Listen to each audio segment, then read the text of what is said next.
Hello everyone, this is Dr. J and welcome back to the channel. I appreciate you coming back, visiting the channel. Today we have a patient who had a episode of hearing loss, and it was obvious that the hearing loss was not of a neural problem, and the sensory component of her hearing was normal.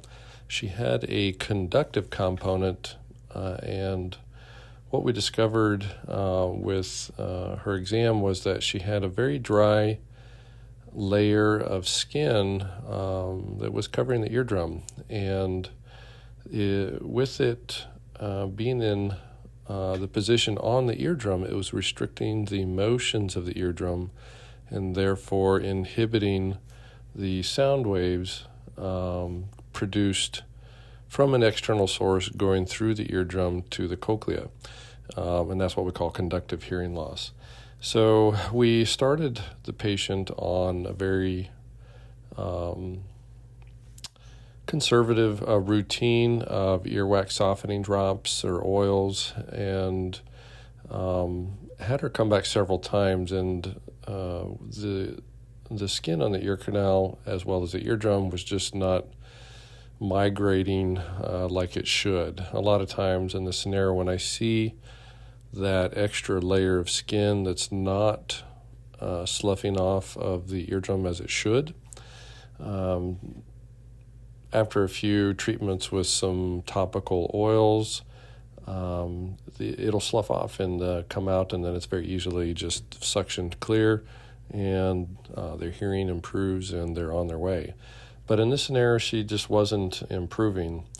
It wasn't moving on its own. And when you look at the eardrum, you can see, here a little bit later in the video, you can see that it's just very densely adherent despite the repeated topical treatments. And we'd actually had her in the office the time before this visit, and I attempted a skin peel and an eardrum peel, and it just wasn't detaching well enough, and it became uncomfortable for her. So I said, let's be more aggressive with the drops on an outpatient basis, and next time you come in, this should be at a point where this should be able to come off the eardrum without any problem.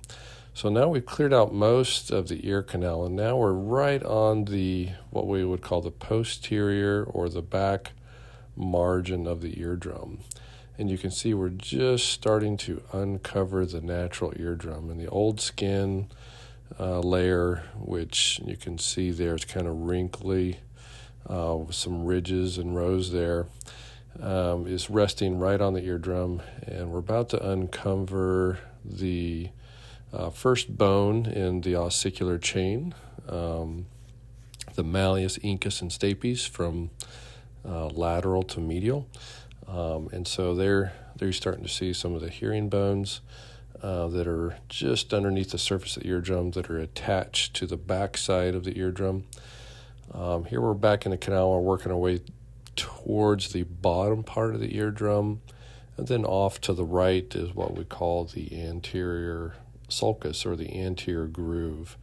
A little bit of micro bruising there, a little bit of redness. Through the whole procedure, I'm checking with the patient to make sure they're feeling okay. Throughout this entire procedure, she had no pain or discomfort. And you can see here that's really coming up nicely off of the eardrum there. Just nice, slow, gentle movements. Once you start pulling on the eardrum, you can actually see that eardrum flexing and moving. And you've got to be a very tolerant and cooperative patient in that scenario, because all of a sudden you're experiencing these pressures and direct tactile sensory input from the eardrum, which you normally don't get. Myself, I've had a bug in my eardrum, right on my eardrum before. I used to live in New Jersey, and they had these little tiny bugs called silverfish. And one night I felt the silverfish on my face, and it woke me up just as it was going into my ear canal, and I felt it go all the way down to my eardrum, and it was the strangest sensation I've ever felt regarding my ear. I could hear and I could feel every single footstep of that bug on my eardrum. This was when I was actually in the middle of training to learn how to be an ear, nose, and throat surgeon. And so I calmed myself down. I focused a little bit. And I was like, okay, what do I do? A live bug on the eardrum. Oh, I got to kill it. Okay, how do I kill it? Drops. Okay. Went to the cupboard, found some drops. One of my kids had some problems with their ears in the past, and so we had some drops just sitting on the shelf. I got those drops, I put those in my ear, and as soon as that medicine got all the way down to the eardrum where the bug was, the bug went berserk for about a second, and then everything stopped. Nothing else happened, so I stood up, the drops flowed out of the ear, and the bug came with it, and it was all over. But anyways, those sensations I'll never forget. So in this scenario, we're right on the eardrum. They're hearing the suction, and you can hear the clarinetting, which is where the loose skin vibrates in the opening of the suction. It can be very loud when it's that close to the eardrum. But in an adult patient, most adult patients, they can tolerate this okay, and they can keep themselves calm and under control. Little kiddos obviously wouldn't be able to do this. I've been able to pull a foreign body out of I think the youngest I've ever done is a 2-year-old, and it was a styrofoam bead resting on the eardrum.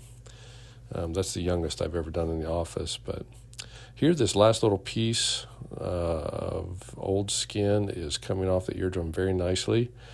Again, slow and gentle movements. I have to be careful with that suction because you can see to the right, I'm right on what we call the anterior wall, the last little curvature before you get into anterior sulcus. I don't want to rub that either because that can be tender.